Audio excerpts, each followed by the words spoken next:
신성한 이혼은 주인공의 슬픈 사연과 이혼 사건이 중심을 이루기 때문에 내용 자체는 어두운데요. 신성한 자체의 캐릭터가 워낙 독특하고 시원시원해서 드라마의 분위기는 활기찬 것 같아요. 그리고 그와 궁합이 잘 맞는 조연들의 활약도 드라마의 매력에 한 몫을 하고 있죠. 신성한이 슈베르트 마왕을 연주한 모습은 사람들의 관심을 받는데요. 성한은 자신이 변호를 맡고 있는 마춘석을 아버지 품에서 죽어가는 아들에 비유하기도 합니다. 그런데 마왕 이야기는 이 드라마의 중심 내용과도 이어지는 것 같아요. 죽은 아들은 성한의 동생 주화, 신성한은 아버지에 비유될 수 있겠죠. 성한은 마금이에게 주화의 상황을 캐치하지 못한 것을 되돌리고 싶다고 했었는데요. 그렇다면 주화를 죽게 한 마왕은 누구일까요? 지금까지의 전개로 보면 진영주, 박유석, 그리고 주화와 마지막으로 통화한 사람을 연관지어 생각해 볼 수 있는데요. 아직은 명확하게 밝혀진 것이 없죠.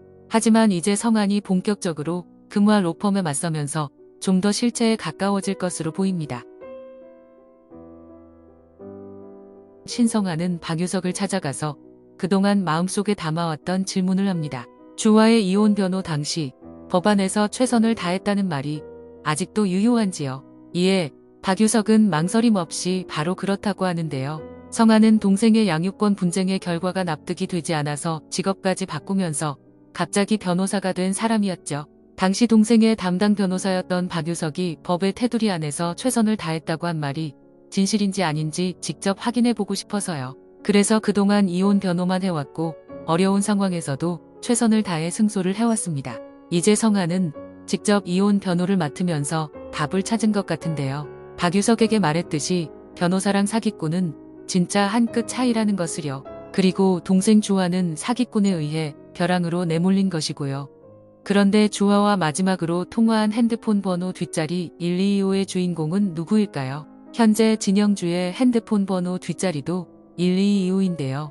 박유석을 통해 신성한이 1225를 언급했다는 얘기를 들었지만 진영주는 별다른 반응이 없었습니다. 그렇다면 주화가 사고를 당하기 전에 통화한 당사자가 진영주로 보이진 않는데요. 과거 형사의 말에 따르면 주화의 친구가 부탁받은 일이 있어서 통화한 것이라고 했었죠. 하지만 당시 성한이 전화했을 때는 이미 해지된 번호였기 때문에 의문만 남기고 마음에 남겨둔 숫자였죠. 그 핸드폰 번호의 주인은 동생 주화의 사고와 연관이 있는 사람인 동시에 진영주와도 관련된 인물일 텐데요. 성한은 이것을 계기로 일단 진영주가 주화 사고 당시 하와이에 있었던 것이 맞는지 확인합니다. 이에 마금이는 진영주가 하와이에 있었던 것이 맞다고 확인해 주는데요. 느낌상 마금이가 뭔가 다 얘기하지는 않은 것 같아요. 신성한 이혼에서 가장 독특한 등장인물은 마금이인데요. 주화의 전 시어머니죠. 제 기억으로는 드라마에 나오는 시어머니들이 무조건 자신의 아들 편으로 나오는 경우가 대부분이었는데요. 마금이는 그렇지 않은 것 같아요. 아직 결정적인 역할을 한 것은 아니지만 앞으로 어떤 방식으로든 양심선언하지 않을까 싶습니다. 구화 예고를 보니 마금이가 신성한을 찾아와서 도와달라고 하는 장면이 나오는데요. 이제 마금이가 하와이에서 돌아온 진짜 이유를 알게 될 것 같네요. 한편 진영주는 필요 이상으로 성한과 기영이에게 집착을 합니다. 마금이가 삼촌과 즐거운 시간을 보내라고 기영이를 보냈는데 굳이 성한의 집까지 찾아가서 데려오기도 하고요. 기영이에게 애정도 없으면서 자신의 욕구를 채우기 위한 도구로만 이용하는 것이죠.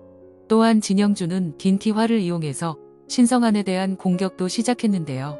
성한 역시 그대로 당하고만 있지는 않죠. 신성한도 금화 로펌에 맞서서 일부러 자신을 언론에 노출시킵니다.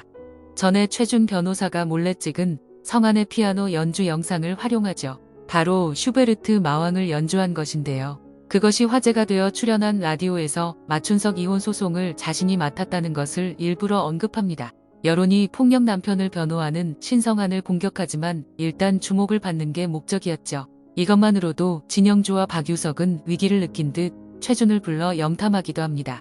성한은 딘티화가 영주권도 포기하고 굳이 아이만 데리고 베트남으로 가려고 하는 것에 의구심을 갖습니다. 정황상 남편의 폭력으로 팔에 금이 갔다는 것도 거짓말이라는 의심이 들고요.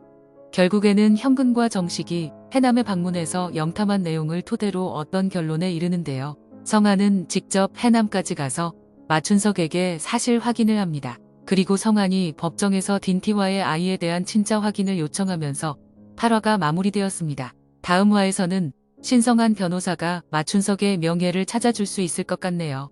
신성한 2호는 12화로 구성되어 있기 때문에 이제 4회차 분량만 남아있는데요. 이제부터는 본격적으로 마금이와 함께 성한과 직접적으로 관련된 일들의 비중이 커질 것 같습니다. 신성한의 저돌적인 활약이 기대되네요. 영상 끝까지 시청해주셔서 감사합니다. 영상이 마음에 드셨다면 구독과 좋아요 부탁드립니다.